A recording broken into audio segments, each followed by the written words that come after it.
Are you being cyborged? The perils of the AI and the transhumanist timelines, and how to save our souls. There are many timelines splicing our human lives into great ropes hauling us into their future. The timelines which chill my blood and shiver my soul are the technocrats' digital collation and management of every detail and aspect of our human lives timeline, and the technocrats' transhumanist Borg-like blending of biology and technology timeline. Ultimately, being borged means being diverted and assimilated into a bleak technological realm from which there is no escape or return. Both timelines are embedded in the emerging deep digital dictatorship. Both timelines are without any vision of raising and evolving our human consciousness. In the technocrat cyborg transhumanist timeline, there is no possibility of us evolving up into higher dimensions and higher densities of light. In the digital dictatorship timeline, IT is affecting our humanity and the mental health of the people who conduct their relationships and interact with each other through social media. This digital dictatorship has the ability to assimilate us into a technological, artificial intelligence, soulless hell. Over 100 years ago, our digital technological equivalent to Star Trek's Borg hell was foretold by Rudolf Steiner. 40 years before we had exploded the first atom bomb, before even the first computer had been imagined, Rudolf Steiner spoke of Ahriman, the ancient Persian Zoroastrian devil, when he predicted the future peril yet to be created by technology. Steiner said, quotes, Ahriman is the demon of intellect, worldly knowledge, science, and technology. He offers us mastery of the physical realm, but he also lures us into excessive materialism and soullessness. His impending incarnation hangs like a hellish threat over modern life. Close quotes. According to Rudolf Steiner, Ahriman's technological hell realm exists in what is known as the eighth sphere. There is a system of 7 spheres representing different planets, our sun and our moon, and levels of consciousness that apparently we all move through. They are represented looking like big beads strung like a necklace with spaces between them. The middle 4th sphere, which represents Earth, has another sphere underneath and just touching it. The sphere underneath the 4th sphere is Ahriman's 8th sphere. The realm of the 8th sphere surrounds and contains both the Earth and the Moon, so we are already affected by it. Ahriman's 8th sphere eternally traps the souls of those who enter it. Effectively, the 8th sphere is a bleak, dead-end, technological prison for soul consciousness. In 2017, Andromedan contactee Alex Collier shared their knowledge that our soul consciousness resides in the quantum field around every atom in our body. From my own personal experiences when working with consciousness stored in the electromagnetic frequencies of our human bodies, I know that anything can happen in the quantum field. Consider that our innate ensouled ability and potential to instantaneously create and manifest, simply by intending that it is so, is what the spiritual teacher Yeshua, also known as Jesus Christ, meant and alluded to when he said that everything he did, we too can do, and more. Yeshua's benevolence, his ability to feel unconditional, universal love, and his soul, residing like ours in the quantum field around every atom in the body, meant Yeshua had everything he needed to create what we call miracles. Our human quantum soul power is the greatest fear of the beings using Terra like a board game for their barbaric play of wars, brutality, and destruction. There is a growing sense that the human beings on this planet are grist in an interesting no-holds-barred experiment in the holographic simulation of our universe. The big players now have a whole new level in their war game. It has game-changing human cyborg avatars, weaponized with transhumanist AI technology. The award-winning researcher, producer and journalist Linda Moulton Howe reported that 4 AI robot soldiers ran amok in a Japanese facility in August 2017. The AI robot soldiers killed 29 human beings before they were disabled. During the massacre, one of the robots connected with a satellite and downloaded instructions to fix the damage inflicted by the human beings. It was simultaneously killing people, repairing itself, and making itself more powerful than it originally was. The unfolding, unforgiving fifth generation of wireless technology, 5G, electromagnetic saturation, facilitates total digital invasion, surveillance, and recording of every aspect of our lives outside and inside of our homes. No matter how many times we resist embedding into the digital reality, no matter how many times we push back the frequent upgrades to our operating systems, programs, and apps, resistance is futile. We have to bend our knee to demands to install upgrades, because ultimately, if we do not, we will be excluded from using the program. China is immediately implementing their plans based on the capabilities of 5G. By 2020, if you are a Chinese citizen, the technocrats will know who you are, what you do, what you think, and what you intend to do. The plan is that artificial intelligence algorithms do calculations with your data to ascertain and assign you a social credit score. Once you have a social credit score, it will define you by limiting or expanding your future privileges. By 2022, also in China, there will be one surveillance camera for every 4 human beings. In the digital reality, there is only assimilation and seemingly eternal digital connection to every person, plus some of the folk they are connected with, that we have ever contacted with a computer.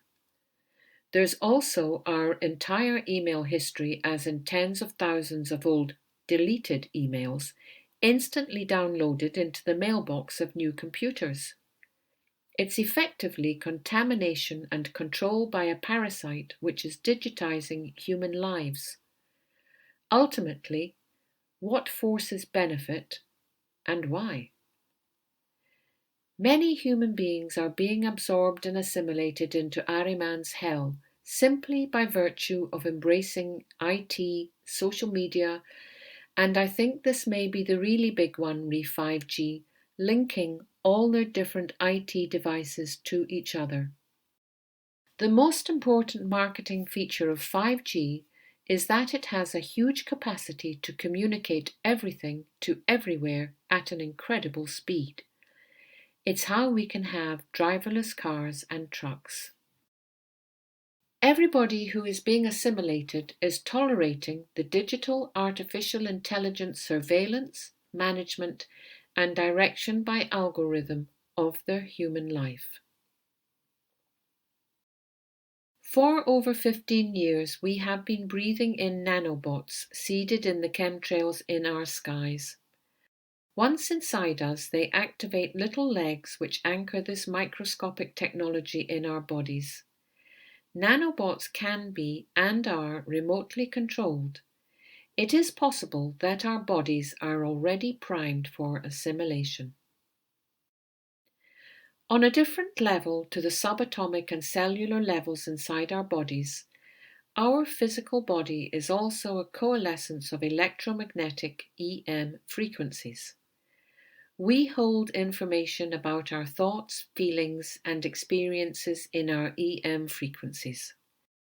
Troublesome, dense, heavy EM frequencies are mostly stored inside our energy centers, also known as chakras. Our energy centers also channel universal chi, or energy, into our bodies and vital organs. Importantly, our own resonant frequencies and our vital life force energy are lowered and degraded by the continuous electromagnetic frequencies associated with digital technology. At this point, the official line is that a lot of research has been carried out which has not revealed any detrimental side effects. Meanwhile, the Environmental Health Trust wants to call time out. Quotes, "The 5G standard is new. There are no studies that have looked at long-term human exposure to 5G. However, the current body of research finding effects from current wireless technology provides enough data for scientists to call for a moratorium." Close quotes. Sometimes the digital dictatorship and the AI transhumanist agenda seems as unstoppable and implacable as the water squeezed and oozing out of the ground before the earth quakes. We are ensouled beings, and when we work with focused intention, fueled with unconditional universal love, we can also do miracles, just like Jesus said. We simply don't get or realize our innate natural power and our authority to use it. In the film E.T.'s Amongst Us 3, Secret Space Program, Alien Psychics and Crop Circles, amongst the contributors, the prize-winning journalist and researcher Linda Moulton Howe reports from her 1980s interview with the first person to find a small injured EBEN, extraterrestrial biological entity, amongst the crashed debris of an ET vehicle. He was able to identify and respond to the EBEN's telepathic call for help and was subsequently given the designation of translator and assigned to work with the EBEN. Quotes, "And this man looked at me and he said, 'You know, Linda, what I have come to understand from this being that I lived with and I loved, the machinery of this universe is reincarnation, the recycling of souls. We treat the soul and recycling like mythology. These beings seem to be communicating that the most important part of our life as human beings was the soul and what happened at the moment of death." Close quotes. The Anthropocene New Human epoch is generally viewed as starting circa 1950, after our nuclear explosions had indelibly impacted our biosphere. As a baby boomer, I am part of the crossover generation which has experienced and still is experiencing the whole shebang. During my lifetime, our lives, understandings, expectations, and vision have transformed from analog to digital technology and from the Holocene to the Anthropocene epoch. The 20th century was firmly in the third dimension. In the 21st century, since around 2004, we have also been experiencing the fourth dimension. The fourth dimension can be viewed as a dangerously unstable stepping stone to the safety of the fifth dimension. Of crucial importance to us is the potential for the most promising and exciting transformation of our human consciousness. Heralded by the increasingly higher frequencies of our solar system, revealed by Terra's rising base resonant frequency, plus the frequent huge spikes or leaps up and away from the base resonant frequency of Terra, is the imminent crossover from third to fourth density of light. We are holding more biophotonic light in the cells of our human bodies than ever before. Some people might call this a coincidence. I think it is a synchronicity pulled together by universal consciousness. Another synchronicity is that since we have been moving across the plasma field of the galactic plane, some of our junk DNA has resonated with these higher frequencies. Effectively, the new higher frequencies grounding into our planet have been switching on some of what is ignorantly classified as junk DNA.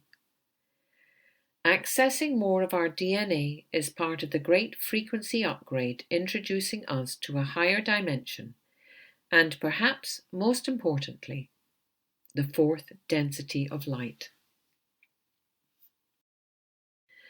Our potential transformation of mass consciousness is a hugely significant major crossover. Consciously rising into a higher density of light is perhaps a bit like leaving junior school behind and starting at senior school. It is a significant, important game changer into a much higher and bigger, benevolent mass consciousness. We need to experience the fourth density of light, if only because the alternative is appallingly frightful. We need to get out of the frequencies of the transhumanist timeline and into the higher vibrational frequencies of more evolved, more loving consciousness. We need to save our souls. We know that using digital technology leads to a significant loss of empathy. Empathy is one of the defining characteristics of a being with a soul. In the latter part of 2016, scientists told us that the digital generation were 30% less empathic than the older analogues. Early in 2017, they announced that the digital generation were now 40% less empathic than the analog generation. I have read that this loss of empathy equates to, quote, soul deadening, close quotes. Since the 2017 statistic, I haven't come across any further information about our loss of empathy. I suspect such data may now be classified and thus withheld from the public domain. We also know that digital technology alters the structure of our brain. I guess that includes new neural pathways. I wonder what these new pathways facilitate. The digital reality is harsh towards human beings. Machines do not have a soul or an emotional body. It is our human soul which puts the benevolence, kindness, helpfulness, and love, which is to say the humanity, into human beings. Becoming digitally documented and managed does not recognize or respect us as ensouled human beings. It cannot recognize and acknowledge that we have processed, understood, repented, forgiven, and integrated our experiences and knowledge. It cannot recognize or acknowledge wisdom, and that we can and do grow into wiser, clearer, higher frequency versions of ourselves.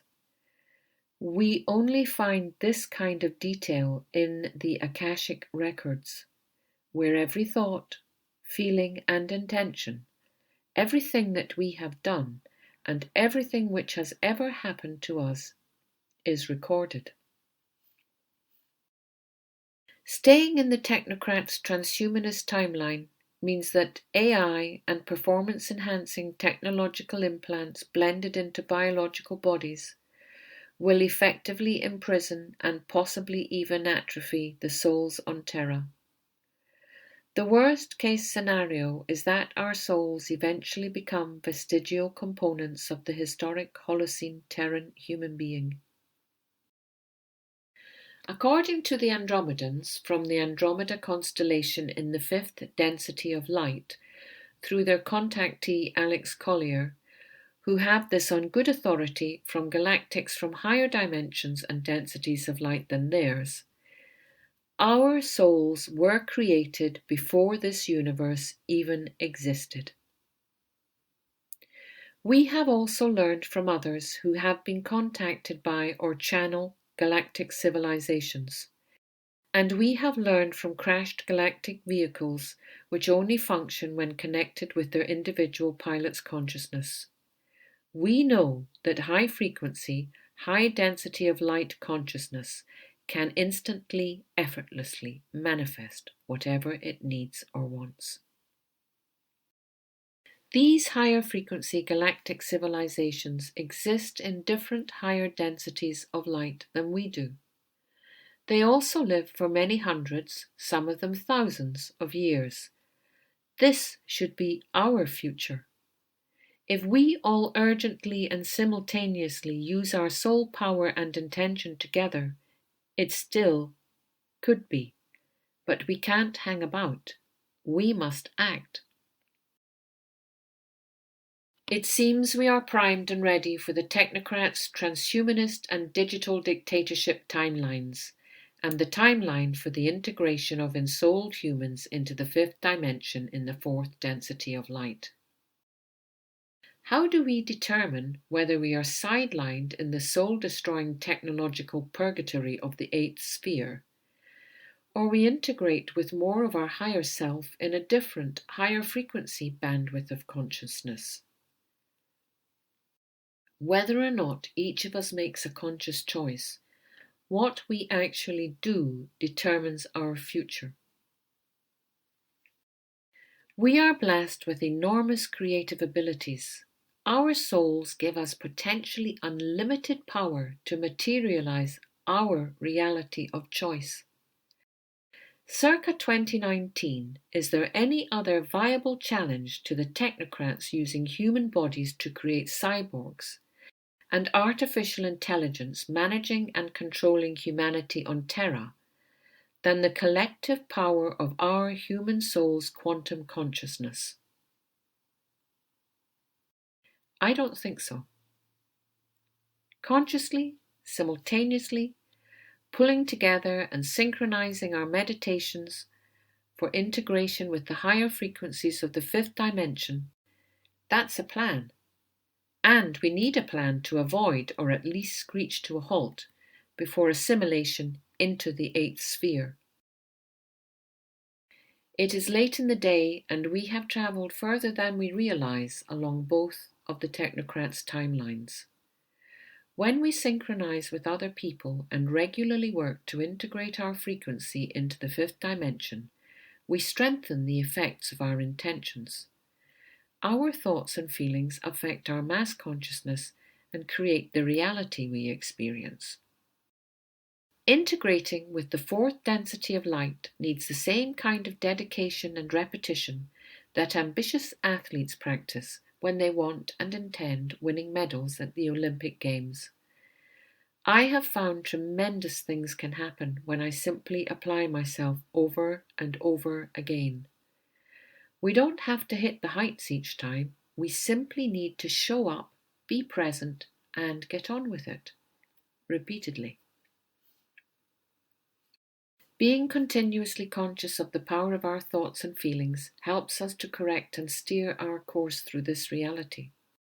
When we are vigilant and respectful to the extent where all our words and thoughts and actions are resonant with higher levels of consciousness, we become benevolent and without harm. The Hathors are renowned as masters of love, sound, and energy. They are interdimensional beings who are at home in hyperspace. In ancient Egypt, the Hathors worked with initiates in the Hathor temple. They see themselves like our elder brothers and sisters. They have told us, through their channel and contactee Tom Kenyon, that our human capacity to feel love is one of the greatest forces in the universe. This is not the time to limit and underestimate ourselves. When universal love and appreciation are bubbling within, imagine and vividly dream your dreams. Feel how life in the fifth dimension on our biosphere in the society you choose to experience actually feels. As the song says, if we don't dream our dreams, how can they come true? We are the forces of light, and we are responsible for our own salvation. We must save our souls. Let's work together, integrating our human consciousness with the higher frequencies of the fifth dimension in the fourth density of light. If you are interested in synchronizing your meditation with other people like me, please get in touch at www.worldbridger.co.uk. I'd love for you to share this post. I'd love to hear if you are doing this work and your experiences. Let's synchronize our efforts and save our souls from imprisonment in a technological hell.